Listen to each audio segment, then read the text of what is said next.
Anime begins with a girl named Mao Mao who lived with her dad. Her dad asks her to take medicines to Verdigris' house, and Mao Mao agrees. Her dad warns her about the kidnappers who are increasing in the area recently. Mao Mao tells her dad not to worry and takes her leave. At Verdigris' house, we see guys looking at a young lady named Perrin, who was one of the 3 princesses of Verdigris' house. She comes near Mao Mao and scolds her. Mao Mao was curing her wound on her hand, which she got from an experiment.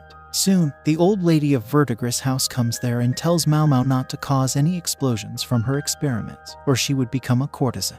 Mao Mao leaves the medicine there and quickly leaves the place. She goes to a garden and decides to pick some herbs where some kidnappers approach her. She gets kidnapped, and we see her being taken somewhere. Meanwhile, we see a girl named Lihua giving birth to a prince, and we see another girl named Jiokai with her daughter, Princess Lingli. 3 months later, we see Mao Mao in the Imperial Palace. She is missing her dad and her old lifestyle. The place she is taken to is a garden of women which has 2,000 concubines and 1,000 eunuchs. Only people allowed in the garden of women are the emperor, his kin, and some former soldiers who lost the manly part of their body. Mao Mao was taken in as a servant of the place, and she thinks that low servants like her could lose their lives at any time. Even servants like Mao Mao could be low-ranked concubines, but she isn't beautiful enough to be qualified. Mao Mao doesn't want to stand out. She plans to work hard for 2 years and then get out of the place. We see 2 guys named Jinchi and Gaoshun visiting sick Lady Lihua and her son. They met Hongne and went to see sick Princess Lingli, but the physician was busy. At the meal, servants worried about the sick prince and princess. Xiaolan said a curse killed the emperor's heirs. Mao Mao asked about symptoms. Xiaolan said headache, stomachache, and throwing up. Mao Mao knew the cause but wondered if the physician didn't. Mao Mao saw Lady Lihua slap Lady Jiokai.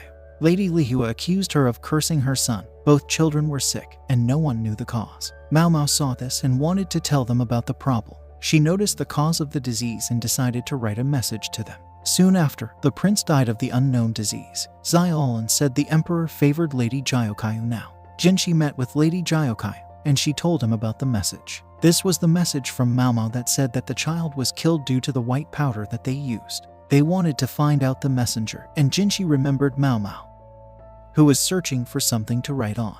Jinchi called all the servant girls and caught Mao Mao. Mao Mao tried to hide her identity but couldn't do it.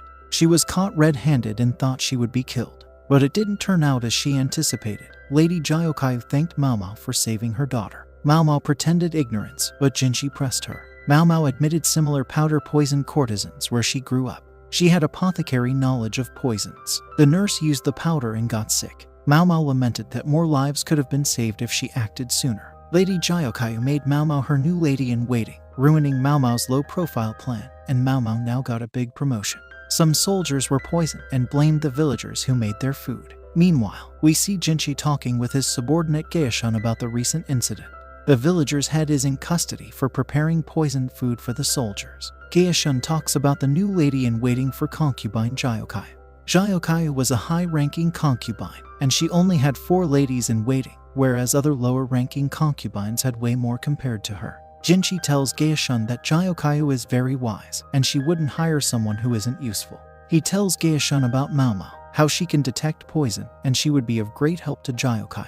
Mao Mao could take advantage of her knowledge, so in order to control her, Jinchi decides to seduce her with his good looks. We see Mao Mao, who wasn't so excited about her promotion. Jinchi tries to seduce her, but she doesn't even flinch. Instead, she thinks Jinchi is being a creep. In the palace, Mao Mao is attended by Hong, the head lady-in-waiting of Lady Jiokai. Mao Mao greets Jiokai and roams around the palace. She meets with other ladies-in-waiting, Yinghua, Giyuan, and Ailan. All ladies-in-waiting behave nicely and ask her to take a rest, so Mao Mao does so. She has her own room now and is lying in her bed, wondering why the other ladies-in-waiting were so nice to her. Mao Mao gets summoned, and Jinchi puts some food in front of her. He explains that concubines' food has a high chance of being poisoned, and they should be checked before being consumed by the concubine. Mao Mao had great experience in this field, so she tastes the food and verifies its safety with ease. Mao Mao talks with Jiokai and learns that Jinchi was using ceramic plates to serve dishes to her in order to test how good she was. Mao Mao was indeed very capable and passed the test. Jinchi again calls Mao Mao to test poison inside of a dumpling. Mao Mao tests the dumpling and notices the presence of aphrodisiac, a drug that helps seduce someone inside the dumpling, and Jinchi is impressed.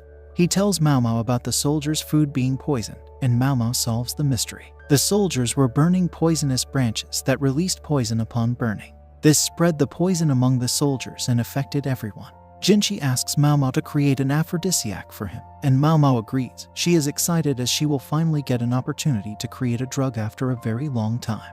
Mao Mao meets Gaishan, and he takes her to a room which was full of medicinal herbs. She then starts to create the aphrodisiac as Jinchi asked. Later, she delivers the medicine to Jinchi, and he thanks her. Lady Jyokai also thinks that Mao Mao's skills are very handy.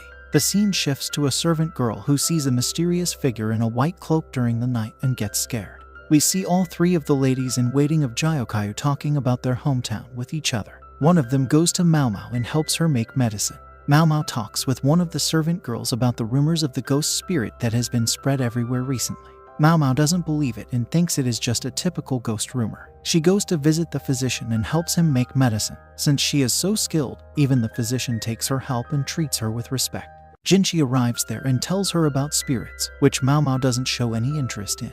Jinchi then talks about the term sleepwalking, and this piques Mao Mao's interest. Mao Mao decides to dig deeper into the topic. At night, Gaishan takes Mao Mao to the white cloak spirit, which was actually Lady Faya, a concubine. She had the habit of sleepwalking, and Mao Mao observes her. The physician tells Mao Mao about Faya. She was a princess who was a very skilled dancer. When she was introduced to the emperor for the first time, she stumbled and wasn't able to dance. The emperor decided not to touch her, and she shut herself down since that day. Mao Mao thinks the information is incomplete and goes towards her room with Gaishan. She does some more research and makes her report to Jinchi and Jyokai, telling them that it is a sign of illness. She backs up her saying by giving an example of a lady in a brothel who had a similar problem. She takes her leave and behaves strangely. Lady Jyokai notices this and asks her what really is the case with Lady Faya. Mao Mao wasn't sure, but she had a strong speculation. She thinks that Faya was in love with her childhood friend who was now a military officer. The emperor demanded her, so she had no choice but to come there. The military officer also didn't have any chance to get together with a princess. Princess Faya wanted to remain pure for her childhood friend, so she didn't dance in front of the emperor. She acted like she stumbled her leg on purpose so she could avoid the attention and remain pure. After 2 years, Princess Faya is now released from the palace. We see her getting inside the horse cart and hugging a guy. What Mao Mao speculated turned out to be true, and Mao Mao wonders what love is and if it can be a medicine for ill people. We see the emperor visiting Jyokai and telling her that he wanted help from Mao Mao. We see Mao Mao getting insulted by the lady in waiting of Lady Lihua for her bad cooking. We see a flashback where the emperor asked her to take care of Lady Lihua, who was ill for a long period of time. The emperor made a request, and Mao Mao couldn't reject it, as rejecting it could lead to her being beheaded. She went to Lihua's pavilion on the emperor's command. She chose a healthy diet for her, but no one there acknowledged her skills and kicked her out every time. She wanted to check Lihua one time, but the lady in waiting kicked her out and didn't let her near Lihua. She was trying her best, and Jinchi noticed this. He approached Mao Mao and helped her with her task. With Jinchi's help, Mao Mao was finally able to feed Lihua and examine her. She noticed the poisonous powder on Lihua's skin. The powder was banned, but the lady in waiting was still using it on Lihua. Mao Mao punished the girl, and the girl was sent to jail for 2 months. Mao Mao started to be strict with the girls and command them. She also took very good care of Lady Lihua and worked very hard. Lihua finally started eating by herself and became a bit better. Mao Mao organized a steam bath for her and wiped her entire body. This made her health a lot better. Mao Mao continued to serve her, and 2 months passed. The girl who was jailed before came out of jail and approached Mao Mao. She apologized to Mao Mao and told her that she will take care of Lihua. She went near Lihua, and Lihua forgave her. The girl started crying, and Mao Mao took her leave. After a while, Lihua was able to walk around by herself, and Mao Mao decided to leave. She left Lihua's pavilion and went back to Jyokai's pavilion. Everyone in Jyokai pavilion was extremely nice to her, but Mao Mao's story isn't finished yet. We see a eunuch named Jinchi training with a guy named Pusen, and they respectfully end the training session. Meanwhile, we see Mao Mao picking up some mushrooms. She takes those mushrooms to the doctor of the palace, and they prepare to make medicine. A guy arrives there and shows his injury, which looked really bad. He explains that he was burning stuff, and something weird happened with the fire. Mao Mao creates a fire and asks him if the same thing happened back then, and the guy replies with a yes. Mao Mao tells the guy that the injury is probably rashes that occurred due to some wooden tablets and assures him that it can be cured. Jinchi arrives there and takes Mao Mao with him. Jinchi had some substances with him and wanted to ask Mao Mao about it. Mao Mao plays dumb and tells him that she had no idea about the substance. Mao Mao goes to the Jade Pavilion and learns about the garden festival from other lady-in-waiting. The emperor and all of the top-tier concubines will be attending the festival. The palace still doesn't have an empress, and one of the top 4 concubines will get that position. In order to make a good impression, they need to dress up really well as the lady-in-waiting of Gyokyu during the festival. The girls catch Mao Mao and start her makeup. The festival begins. All concubines enter with their lady-in-waiting. Jinshi sees Mao Mao and doesn't recognize her at first glance. Jinshi notices that the freckles on her face were missing and asks her about it. Mao Mao explains that she used to put clay on her face to make freckles. Jinshi doesn't understand why she would try to make herself look uglier, or Mao Mao explains that she did it to avoid the attention of lusty guys in the brothel she grew up in as a kid. She also tells Jinshi how she got kidnapped and was brought there. Jinshi feels guilty and apologizes. He gives Mao Mao his hairpin and leaves. The other lady-in-waiting gets jealous because of this. Jinshi was really attractive, and they all wanted a hairpin from her. The festival had begun, and the emperor was enjoying the performance. We see the empress. She gave birth to the current emperor and his brother, who is currently sick and away. Luo's ladies-in-waiting make fun of Gyokyu's lady-in-waiting, including Mao Mao. Mao Mao isn't offended by it at all, but seeing her friends bothered by it makes her mad. Mao Mao gave all of them a very hard time when she was treating Lady Luo. They didn't recognize Mao Mao with that makeup. Mao Mao came forward and scared those girls and chased them away. Mao Mao gets another hairpin from a guy named Lihaku. Soon after, Lady Luo comes in and gives her another hairpin. Mao Mao already got 3 hairpins at the party now. The rituals continue and Mao Mao needs to taste the food now. She tastes the food, and the first batch was safe. She notices Lady Lishu being very uncomfortable while eating fish. Mao Mao eats another batch of food and notices poison in it. She runs outside and spits the food. Jinshi follows her and tells her that another minister ate poison and is now in serious condition. Mao Mao takes out a pouch and tells Jinshi to give medicine to him. Jinshi takes Mao Mao to a room and makes her empty her stomach. He asks Mao Mao about the culprit, and Mao Mao asks Jinshi to call in Lady Lishu and her food taster. Mao Mao pulls the sleeve of Lady Lishu's cloth and notices rashes there. She tells everyone that there are certain foods someone cannot eat. If they eat it, then it will have some negative effects on their body. The food that was poisoned was made for Lady Gyokyu, but it was swapped by someone. She tells everyone that giving foods that causes allergies is like poison to some people. She hands a scroll to the food tester and asks her to prepare Lady Lishu's food based on the information of that scroll. Both Mao Mao and Jinshi wonder who the culprit might be. After the garden party, the minister got sick from poisoned soup. Mao Mao, who also tasted it a little, had to take a nap. She got bored and asked Gyokyu if she could use the special room. Jinshi asked Gaoshan to bring the silver bowl with the poisoned soup. It was wrapped up, so he didn't touch the bowl. Mao Mao used powder, a cotton ball, and a brush to find fingerprints on the bowl. She found 4 fingerprints and another set on the edge of the bowl. These belonged to someone who might have poisoned the soup from outside. Mao Mao thought Lishu, who wore clothes that clashed with Gyokyu's, was being bullied by her own friends. The rear palace had many enemies. The poison was supposed to make things worse, but Luo's taster switched her bowl with Gyokyu's so she didn't get sick. Later, Xiaolin told Mao Mao that hairpins were like tickets for favors. Mao Mao asked a soldier named Lihaku, who gave her a hairpin at the party, to help her go outside. Lihaku didn't recognize her at first, but when she mentioned meeting the 3 princesses of Verdigris' house and having important contacts, he agreed. When she said she would let him meet those princesses from Verdigris' house, he just couldn't deny it. Mao Mao traveled with him and took him to Verdigris' house where she met with the old lady. She told Mao Mao to meet her father and Mao Mao left. Mao Mao visited her father, who thought it was fate that she worked in the rear palace. Mao Mao was coming back from looking at herd field when a worried servant girl started knocking on her door. The girl grabbed Mao Mao and asked for help. Mao Mao was taken to a brothel. When Mao Mao got there, she saw that a woman who worked there and a man were very sick from being poisoned. Mao Mao helped both people get the poison out of their bodies. Mao Mao asked the servant girl about her father.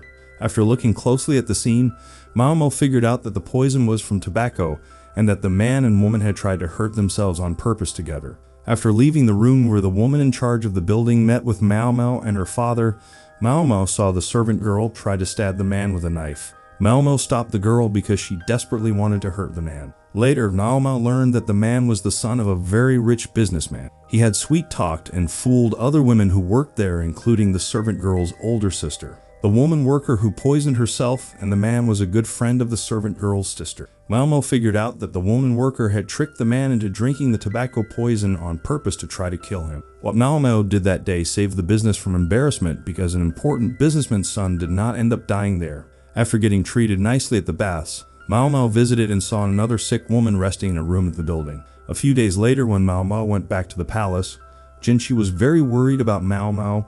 He gets mad at her for going away with Lehaku. Jinshi was being jealous being Malmo didn't choose him. Malmo tells Jinshi that she gave Lehaku the best night of his life in return. She didn't think the same offer would make Jinshi want to go with her. Malmo was talking about something else, but Jinshi got the wrong idea and was even more worried. Jinshi was still upset after Malmo came home. He felt better after learning the truth from Gyokyu. Then, a servant told Jinshi that an important official named Kaunan died after drinking too much at a party. Malmo investigated and read about Kaunan's life. She found out that there was too much salt in Kaunan's drink which killed him. Maybe someone who disliked Kaunan added the salt in his drink. Malmo hinted who the killer was, but she did not want to name the killer. Jinshi teased Malmo about passing a law against underage drinking. Malmo loves liquor, so this shocked her. Later, Malmo and a doctor were called to see a servant woman who drowned in a moat. The doctor asked Malmo to examine the body, but Malmo refused because it is forbidden for an apothecary. Malmo wondered if it was suicide or murder. The woman had bloody fingers. Maybe she tried climbing the wall around the moat and fell in, but with her shoes and bound feet, it would have been impossible without tools. More evidence was found. The woman was at the party where a minister died from poisoning. Malmo thought about how easily the victims passed away, and she thought about her past. She wondered what poison she would use when she dies herself. This bothered Jinshi. He got more bothered when Malmo asked that if he executes her, to use poison. Meanwhile, Jinshi learned about others with burn marks on their arms from 2 months ago. It was Faming, an important servant of Lady Aduo. People in the palace talk about a servant who drowned at the Garnet Pavilion. They say the servant poisoned concubine Lishu's food. Some also say concubine Aduo might lose her title to a younger one. Aduo has a complicated past connected to the old emperor and her son. During a tea party, Malmo sees Lishu being bullied by her ladies-in-waiting. Malmo finds out Jinshi organized the party and sends her to help Aduo. Malmo investigates and learns about coded messages using colored text plates. Malmo comes back to Jinshi after working as a spy and makes her report. She tells him that the head lady-in-waiting of Lady Aduo might be the one behind the poisoning of Lady Lishu's food. Jinshi tells her that she deserves an award and gets close to her with honey. He teases her with honey, forcing her to eat it right from his hand. Malmo makes excuses and tries to avoid it. She suddenly remembers things like Lishu's allergies, the servant's death, and Lishu being careful at the Garnet Pavilion are connected. Jinshi was still teasing her and Lady Gyokyu arrives there to save her. Malmo asks Lishu about her allergies and sees her fear of Fengming. Fengming seemed nice when Malmo worked with her, but Lishu's ladies-in-waiting won't share much about her. Malmo uses Jinshi's authority to get answers. She asks Gaoshan to check old records and Gaoshan looks into the library to see if he can find something. He gives Malmo the records and Malmo learns about the events that occurred 17 years ago. When the current emperor was still a prince, he had a son with concubine Aduo. It was his only son as a prince and the child died 16 years ago, and it was delivered by a doctor whose skills were exceptionally good. The doctor who delivered the dead baby was Malmo's dad. Seeking answers, she met with Lady Fengming, one of Aduo's maids. As they entered, Malmo observed Aduo preparing to leave the rear palace and asked Fengming about the circumstances leading to Aduo's infertility. She discusses the event that happened 17 years ago when Malmo's dad delivered Aduo's baby. Malmo's dad was asked to give priority to Empress Dowager, who was also pregnant at the time. The child that Aduo gave birth to died shortly after, and Malmo shares her theory. Some plants contain poison in them and are harmful to infants, but Fengming was unaware of it back then. She fed honey made from the poisonous plant's nectar to Aduo's child, and it died shortly after. The reason for the child's death was unknown, and Malmo's dad was fired from the rear palace. Fengming didn't know how the child died, but someone told her the reason later on. In the past, concubine Lishu was very close to concubine Aduo and came to her pavilion often. One day, Lishu shared a story of her childhood with Lady Fengming when she almost died due to honey. Hearing the story, Fengming realized how the child died and stopped Lishu from visiting Aduo. The previous emperor died and Lishu left the rear palace. Fangming was reassured, thinking that her secret was safe until Lishu returned to the palace as a high-ranking concubine again. In order to hide the truth about the child's death and to keep Lady Adu safe, Fangming poisoned Lishu's soup to eliminate her. Fangming panics. She did all of that just for Adu's sake. She sacrificed her entire life serving Adu and admired her, but she ended up taking the most precious thing from Adu and regrets all of it. She starts to cry, and Mao Mao suggests something. She goes to her room and takes a rest. The next day, Jinshi calls her and reveals that Fangming turned herself in. He asks Mao Mao if she did something to make her do that, but Mao Mao plays dumb. Jinshi tells Mao Mao that Adu will leave the rear palace and start to live in the palace in the south. Earlier, Mao Mao suggested Fangming turn herself in as the one who poisoned Lady Lishu's soup. That way, she can hide the truth about the child's death from Adu.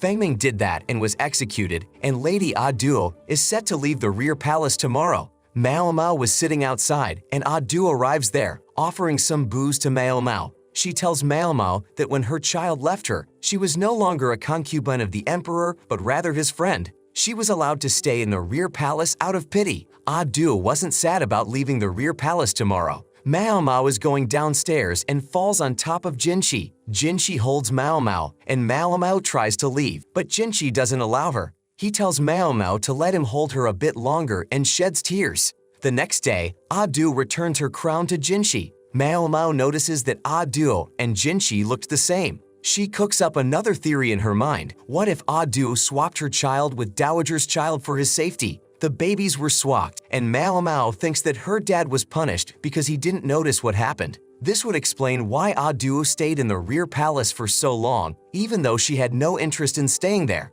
We see Lishu following Adu and shedding tears as she was leaving. As Fangming turned herself in, her family members and people connected to her were punished. Gaoshan brought the list of people who did business with Fangming's family in the past, and Mao Mao's name was on the list. About 80 girls from the rear palace, including Mao Mao, are to be fired now as they have their names on the list. Jinshi is frustrated. He can cover up the incident and keep Mao Mao in the palace, but Mao Mao didn't come here of her own free will. He thinks that getting fired would make Mao Mao happy as she can return to her home. He wants to keep her but not with force and is confused. Xiaolan tells Mao Mao that the daughters of anyone who did business with Fangming's family are going to return home. Mao Mao wonders if she is one of them and panics. She hasn't sent any paying customers to the old lady after Lahaku. If she returns without money, she thinks that she will get sold off by the old lady. Mao Mao looks around and meets Jinshi. She asks him if she is going to be fired, and Jinshi reveals that her name is on the list.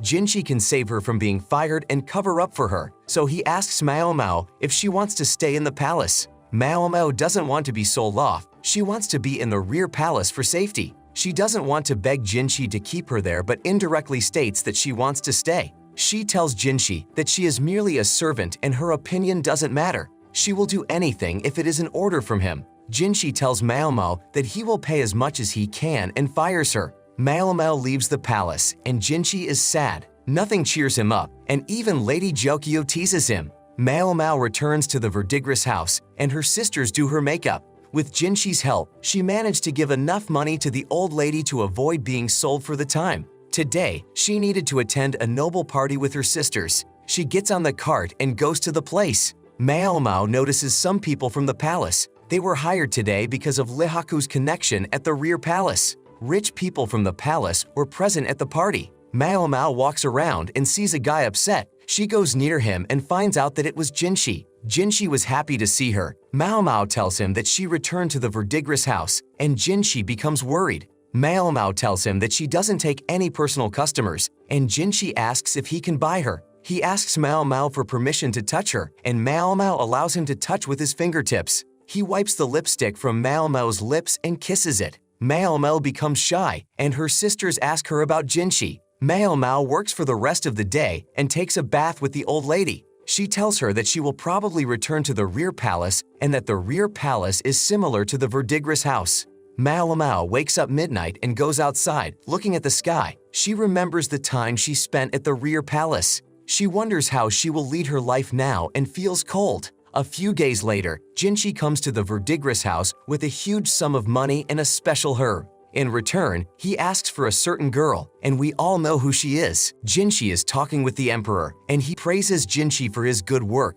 Jinshi knows that his power is nothing compared to the emperor's power, so he decides that his path to freedom is to continue working under the emperor. We see Mao Mao's sisters preparing Mao Mao for her leave. They congratulate Mao Mao and wish good luck to her. Mao Mao was kidnapped and taken to the rear palace. She was promoted to be the lady-in-waiting of a high-ranking concubine and was fired. Mao Mao returned to her home, but she will go to the rear palace again. This time, the rules aren't that strict. She can return home whenever she wants, unlike the last time. Mao Mao goes to her home and decides to carry the stuff related to medicine with her. Her dad tells her not to take it with her. She is not hired as a doctor, and if she takes things like that with her, she will be suspected of poisoning. Mao Mao is sad, but she needs to avoid suspicion at any cost. The next morning, Mao Mao meets Jinshi and goes to the palace with him. Mao Mao looks really beautiful and is getting a lot of attention, so Jinshi suggests her to remove makeup once they get to the palace.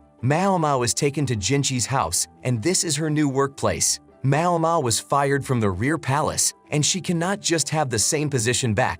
Mao Mao meets with an old lady named Surin. She is Jinshi's attendant and shows Mao Mao the way to her room. Jinshi calls Mao Mao and tells her that she will be working as a court lady, and she needs to study to take the court lady exam. The next morning, Mao Mao learns that Surin prepares food for Jinshi all by herself as she cannot risk Jinshi's health by letting others work.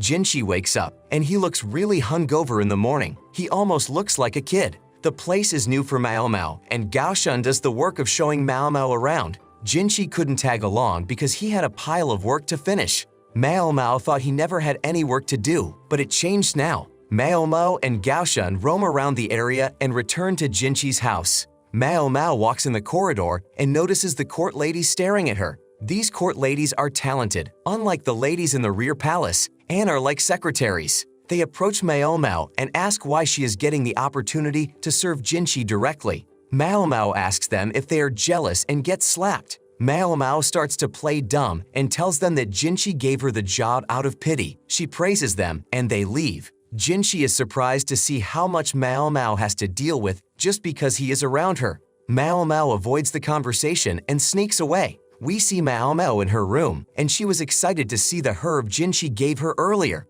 Mao Mao failed the court lady exam and wasn't able to become a court lady. With no option left, Jinshi gives her a job as his personal servant. Mao Mao walks in the area and notices some herbs. She starts to pick some herbs, and a lady hits her on the head. She tells Mao Mao not to go any further than that and leaves. Mao Mao notices that the area belongs to the military department. We see an old guy looking at her the wrong way.